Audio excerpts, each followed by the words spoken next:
I welcome you all for class 6 subject science. So today we are going to continue with our topic, that is measurement and motion. Can we measure for this wheel? Yes. For the circular path, the length? Yes, we can measure for circular path also. We can also measure the length of a curved line.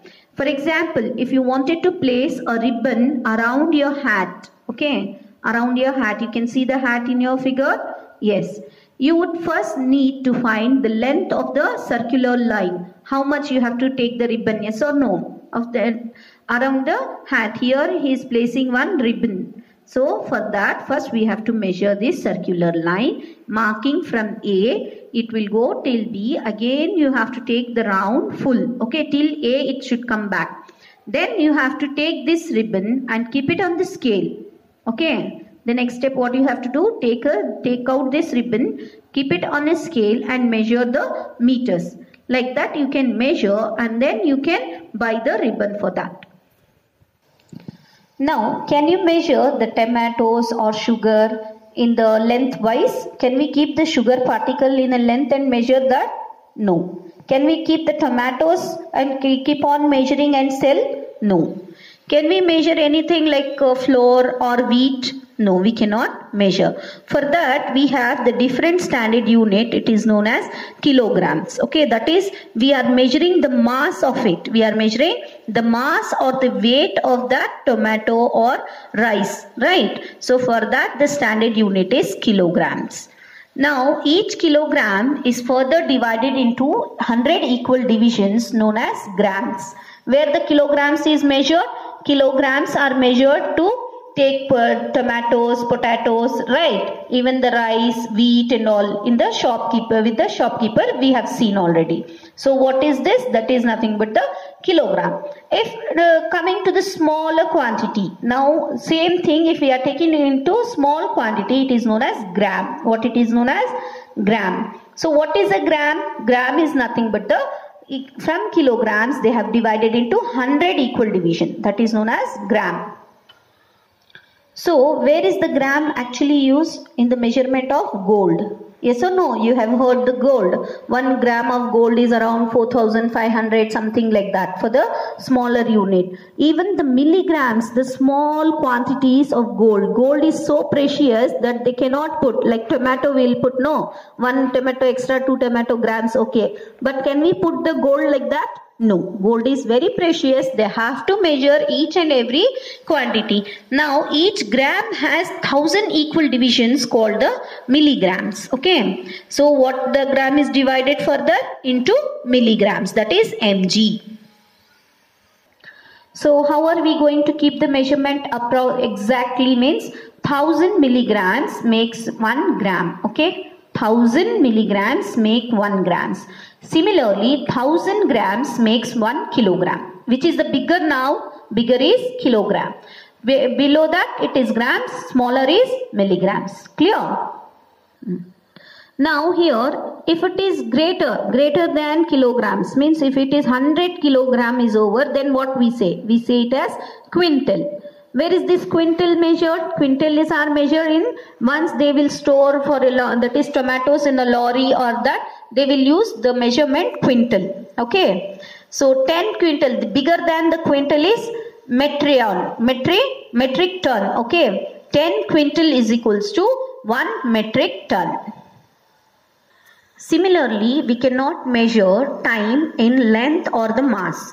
So, for time, we will measure in the second. Yes or no? The standard form of time is second. That stands S. So, 1 hour has how many minutes? 1 hour has 60 minutes. Therefore, 1 minute has how many seconds? 1 minute has 60 seconds. Right? So, now you can ask 1 hour is equals to how many seconds?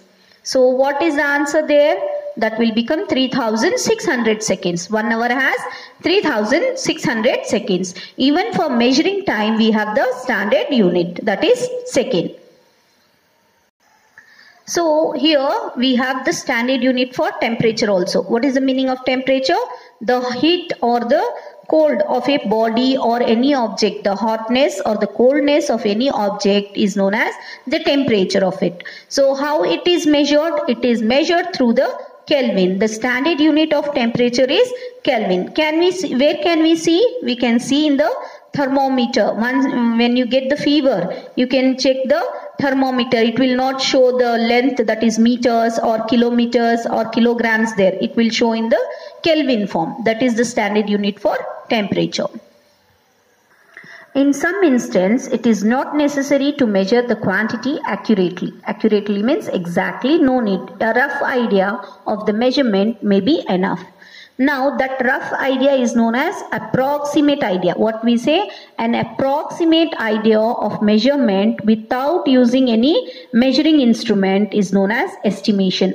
We are not actually taking the meter and measuring. Approximately we can say this is so much. Is it important? Yes, it is important. Why? Because we regularly use estimation in our day-to-day lives. This saves us time. For example, we estimate the amount of time it would take us to reach a particular place. For example, from your house to school, how much time it can be taken. You should know that before leaving your house to reach the school. So similarly, we can plan for the journey also. Any journey, anywhere we have to go, in order to reach there on time, that we can take. Similarly for cooking also. While cooking, we make a rough estimate how much salt to put in the curry. Right? We will not be measuring in the curry when we make. Have you seen your mother? She will be measuring each and everything? No. Approximately she will be cooking. Right? Afterwards, after tasting, she might add little salt or sugar for the dish. That is nothing but the estimation of any object. So, now the next topic in this lesson is motion. What is the meaning of motion? Anything which moves from one place to another is known as motion. Movement. Motion means movement. Now you can see in the picture, that is ant, right? Moving things around, that is moving is nothing but the motion. When we look around, we find that some objects are at rest, means they are not moving. For example, desk, chalk paste and all, they will not move. But some are moving or in motion. What we say? Some are moving or in motion. An object is said to be at rest if it does not change its position with respect to time and observe. For example, the blackboard in a classroom. An object is said to be in motion if it changes its position with respect to time and observer. For example, the blades of a running fan. In the classroom, you can see the fan. It will be running, yes or no? So, motion, that is known as motion. There are different types of motions now. So, there are different types of motion, that is rectilinear motion, curvilinear motion, circular motion, periodic motion and combination of motion. Now, one by one we are going to learn. The first one will be the linear motion. So, linear or translational motion. If every point of a moving body or object moves through the same distance in the same interval of time, okay, the body is said to be in linear motion. It should be in the same distance and the same interval of time it should be moving. For example, a bus moving on a straight road or a car and a child going down a slide. You play with the slides, right? When a child going down in a straight line, that is in the equal same interval of time, it is known as linear or translation motion. Linear motion are of two types. Which are the two types? Rectilinear motion and curvilinear motion. Okay, rectilinear and curvilinear. Now, what is the meaning of linear? That is distance, same distance in same interval of time. Okay, same distance in same interval of time. Now, the first one, rectilinear motion. An object in linear motion moving in a straight line. As you can see, the car is moving in a straight line is said to be a rectilinear motion. Second is the curvilinear motion. You can see in the picture an object in linear motion moving in a curved path. Okay, so what is the linear means? Linear means same distance in the same interval of time. In that two part, that is one straight line is the rectilinear. In the curved path, it is known as curvilinear motion. In the curve, you can see in the picture how the boy is throwing the ball to the basket. That is, the ball is going in a curve way. So it is known as curvilinear motion. The second here is circular or rotational motion. If a body moves in a circular path about a fixed point without changing its position, it is said to be in circular or rotational motion. You can see the clock. It is in a rotational motion. The giant wheel and the blades of the running fan.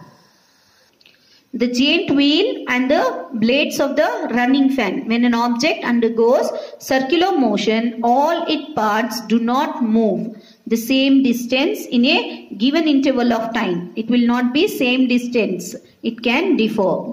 So the outer portion of the blades of a fan travel a greater distance than the central portion. The center, it will not move. Only the blades of the fan will be rotating. The all body, that is the full object, will not move. Only the blades are moving. That is the circular motion or the rotational motion.